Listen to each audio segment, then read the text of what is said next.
So in today's video we will talk about classification of faults. So there is two classifications, genetic and geometric. Genetic is based on the origin and development and geometric is based on the shape and size. Genetic से start करते हैं. Genetic classification of faults में only two types होते हैं, normal and reverse faults. जो normal fault होता है उनको ग्रेविटी फॉल्ट भी बोला जाता है. इसमें हैंगिंग वॉल नीचे चले जाता है as compare to the foot wall. It forms due to tensional forces. It indicates the lengthening of the Earth's crust. Reverse fault होता है, हैंगिंग वॉल ऊपर की तरफ चले जाता है compare to the foot wall and it is formed due to compressional forces and it indicates shortening of the Earth's crust. Explaining it with the diagram.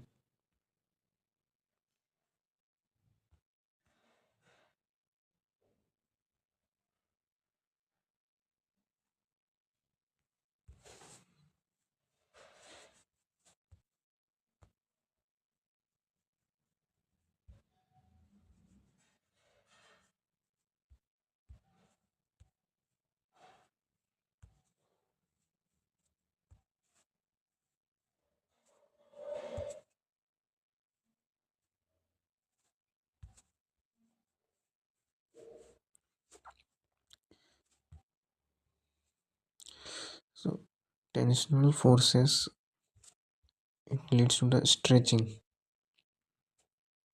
so it lengthens the crust.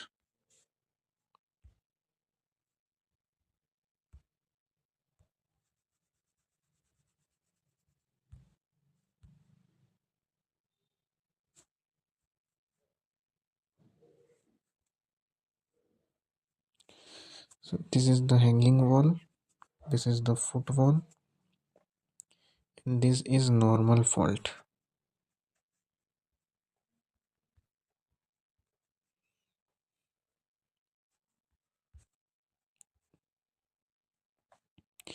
Now reverse fault.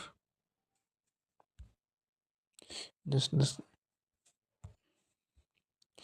इसमें compressional forces लगते हैं, इसी कारण thickness ज़्यादा हो जाती है and length कम हो जाती है. जैसे इसको चेंज करना है,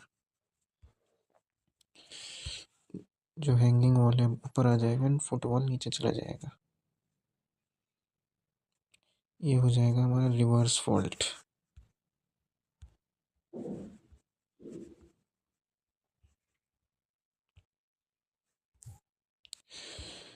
जो हॉर्स्ट एंड ग्रेबन ये भी ज्योमेट्रिक में ही आते हैं, तो इनको अभी नहीं स्टडी करेंगे. Next is the strike slip fault. ये शेयरिंग फोर्स के कारण होता है. इसमें जो ब्लॉक्स होते हैं हॉरिजॉन्टली लेफ्ट या राइट डिस्प्लेस होते हैं और इसमें कोई भी वर्टिकल मूवमेंट नहीं होता, हॉरिजॉन्टल मूवमेंट के कारण ये होता है because of the shearing forces. इसमें भी दो टाइप्स के होते हैं, left lateral which is also called sinistral fault and right lateral which is called dextral fault.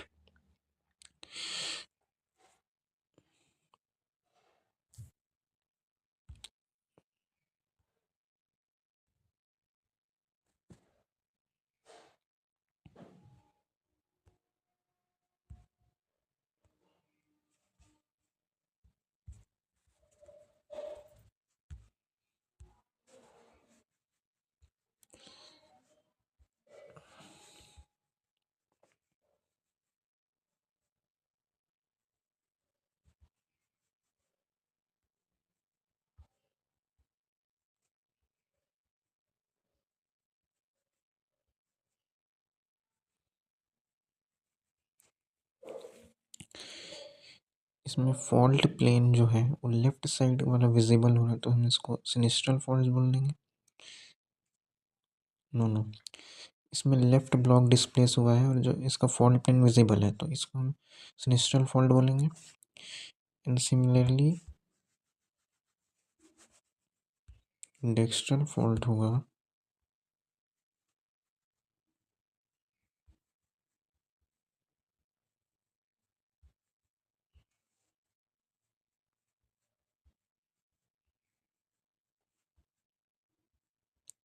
जो भी कोई व्यूअर होगा यहाँ से जो देख रहा होगा, उसके लिए ये जो राइट ब्लॉक है उसका फॉल्ट प्लेन विजिबल है, तो ये डेक्स्ट्रल फॉल्ट आ जाएगा, क्योंकि इसमें जो हमारा राइट ब्लॉक है वो डिस्प्लेस हुआ है और उसी का फॉल्ट प्लेन विजिबल है। तो ये हो जाएगा हमारा डेक्स्ट्रल फॉल्ट, क्योंकि इसमें राइट साइड का डिस्प्लेसमेंट हुआ है।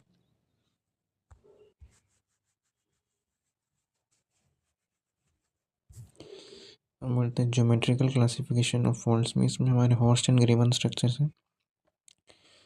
हॉर्स्ट होता है ये जब दो नॉर्मल फॉल्ट्स एक दूसरे से अवे डिप करें तो हॉर्स्ट स्ट्रक्चर फॉर्म होता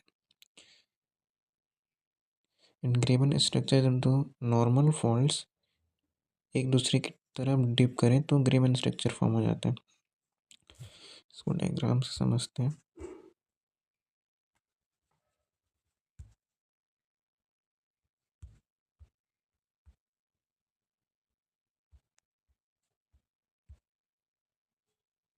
ये है हॉर्स्ट, ये है ग्रीवन, ये फॉल्ट प्लेन है।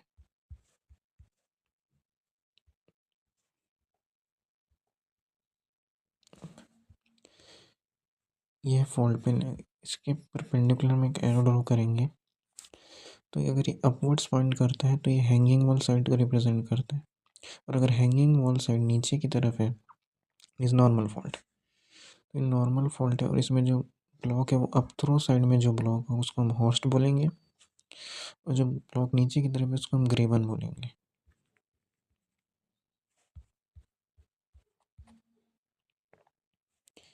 रिवर्स फॉल्ट में यही जब हैंगिंग वॉल ऊपर चले जाता है उसमें तो भी सेम ही चीज़ें रहती हैं, बस डिफरेंस ये रहता है कि इसमें जब हॉर्स तब फॉर्म हो रहा है जब ये एक दूसरे से अवे डिप हो रहे हैं, ग्रीवन तब फॉर्म हो रहा है जब ये एक दूसरे की तरफ डिप कर रहे हैं। यहाँ पे सिमिलरली एक और बनेगा,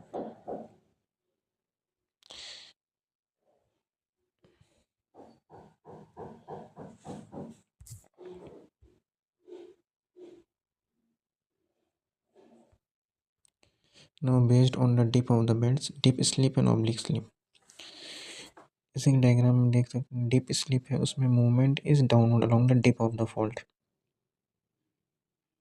and oblique slip movement is diagonal to the both dip and strike। तो इस फॉल्टिंग में ना ही डिप की डायरेक्शन में मूवमेंट हो रही ना ही स्ट्राइक की डायरेक्शन में, दोनों की ही डायगोनल में मूवमेंट हो रही। And based on the attitude of the beds, longitudinal fault is along the length of the beds and transverse fault is along the width of the beds। You can see in the diagram। now based on the pattern of the fault, radial fault जो होता है उसमें बहुत सारे faults होते हैं जो कि एक सेंट्रल पॉइंट से रेडिएट करते हैं, एंड ये एसोसिएटेड रहता है वॉल्केनिक हॉटस्पॉट्स एंड क्रेटर्स से।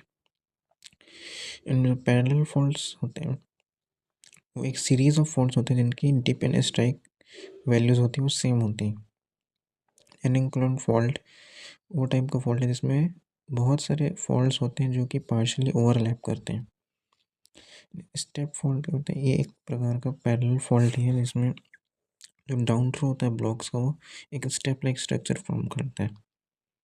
इसमें जो डाउन थ्रो होता है वो एक ही डायरेक्शन में होता है सारे फॉल्ट्स का। देन जो पेरिफेरल फॉल्ट होता है ये कर्व्ड फॉल्ट होता है जो कि सर्कुलर या आर्क लाइक आउटक्रॉप का होता है, और ये पेरीफेरी में आता है डिप्रेस्ड एरियाज जैसे कि डोम्स, या फिर एलिवेटेड एरियाज जैसे कि डोम्स एंड डिप्रेस्ड एरिया जैसे कि बेसिन्स। थैंक्स।